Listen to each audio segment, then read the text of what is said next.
এবার চীনের বিরুদ্ধে সরাসরি যুদ্ধ ঘোষণা করল ইসরায়েল। বিশ্ব কি তবে তৃতীয় বিশ্বযুদ্ধের দ্বারপ্রান্তে? মার্কো রুবিওর পাশে দাঁড়িয়ে আমেরিকার নতুন পররাষ্ট্রমন্ত্রী ও ইসরায়েলের প্রধানমন্ত্রী বেঞ্জামিন নেতানিয়াহু শুধু নীতি ঘোষণা দেননি, বরং কার্যত একাধিক ফ্রন্টের যুদ্ধ ঘোষণা করেছেন। তিনি সরাসরি চীনকে প্রধান প্রতিদ্বন্দ্বী হিসেবে উল্লেখ করেছেন এবং এমন হুমকি দিয়েছেন যা বিশ্বকে এমন এক সংঘাতে টেনে নিতে পারে যার জন্য আমরা কেউই প্রস্তুত নই। নেতানিয়াহু ক্যামেরার দিকে তাকিয়ে বলেন, হামাসের নেতারা পালাতে পারে কিন্তু লুকাতে পারবে না।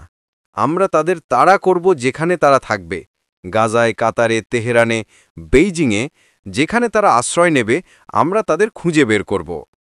নেতানিয়াহু দাবি করেছেন, চীন সক্রিয়ভাবে ইসরায়েলের বিরুদ্ধে এক ধরনের বৈশ্বিক অবরোধ সংগঠিত করছে। তার মতে বেইজিং কেবল পর্যবেক্ষক নয়, তারা সক্রিয় অংশগ্রহণকারী। তারা হামাস এবং ইসরায়েল বিরোধী অন্যান্য গোষ্ঠীকে অস্ত্র এবং পূর্ণ সমর্থন দিচ্ছে। তিনি বলেন, ভুল করবেন না, পশ্চিমা দেশগুলোর রাজধানীগুলোতে যে ইসরায়েল বিরোধী বিক্ষোভ দেখেছি তার পেছনে চীন রয়েছে। তারা পরিকল্পনা করছে, তারা অর্থ দিচ্ছে, তারা আমাদের শত্রুদের অস্ত্র দিচ্ছে। ড্র্যাগন ময়দানে নেমেছে আর আমরা সর্বত্র তার নখ দেখতে পাচ্ছি। এটি ছিল যুদ্ধের ভাষা, এবং এটি ইসরায়েল কিভাবে বিশ্ব রাজনীতিকে দেখছে তার এক বড় পরিবর্তনের ইঙ্গিত দেয়। নেতানিয়াহু অভিযোগ করেছেন, চীন শুধু হামাসকেই নয়, বরং ইসরায়েলের অস্তিত্বের বিরুদ্ধে থাকা সব দেশ ও সংগঠনকে সামরিক সহায়তা দিচ্ছে। তিনি আরও দাবি করেন, চীনের গোয়েন্দা সংস্থাগুলো পশ্চিমা দেশগুলোর বড় শহরগুলোতে ইসরায়েল বিরোধী বিক্ষোভ সংগঠিত করছে, অর্থায়ন করছে, কৌশল দিচ্ছে, এমনকি কর্মী সরবরাহ করছে যাতে ইসরায়েল বিরোধী মনোভাব ছড়িয়ে দেওয়া যায়। এছাড়া নেতানিয়াহুর বক্তব্যে উঠে আসে যে চীন তাদের বেল্ট অ্যান্ড রোড উদ্বেগ ও অর্থনৈতিক প্রভাব ব্যবহার করে বিভিন্ন দেশকে চাপ দিচ্ছে যাতে তারা আন্তর্জাতিক মহলে ইসরায়েলের বিপক্ষে অবস্থান নেয়। তিনি বলেন, চীনা কূটনীতিকরা সক্রিয়ভাবে ইসরায়েলকে কূটনীতিকভাবে বিচ্ছিন্ন করার কাজ করছে এবং একই সঙ্গে এমন গোষ্ঠীগুলোকে সহায়তা করছে যাদের ইসরায়েল সন্ত্রাসী মনে করে। মার্কো রুবিও এ অভিযোগগুলো অস্বীকার করেননি। রুবিও বলেন, নেতানিয়াহু শুধু অভিযোগ করছেন না, তিনি আসলে জানিয়ে দিচ্ছেন যে ইসরায়েল এখন চীনকে তাদের জাতীয় নিরাপত্তার সরাসরি হুমকি হিসেবে বিবেচনা করছে।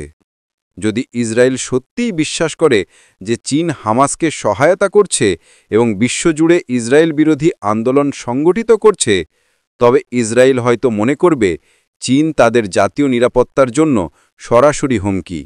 এর অর্থ হতে পারে চীনা নাগরিক বা স্থাপনা টার্গেট করা, মধ্যপ্রাচ্যে চীনের অর্থনৈতিক প্রকল্প ব্যাহত করা, এমনকি চীনের অবকাঠামোর বিরুদ্ধে সাইবার হামলা চালানো। এটি আরও গুরুতর হয়ে ওঠে যখন আমরা বিবেচনা করি ইসরায়েলের একতরফা পদক্ষেপ নেওয়ার ইতিহাস।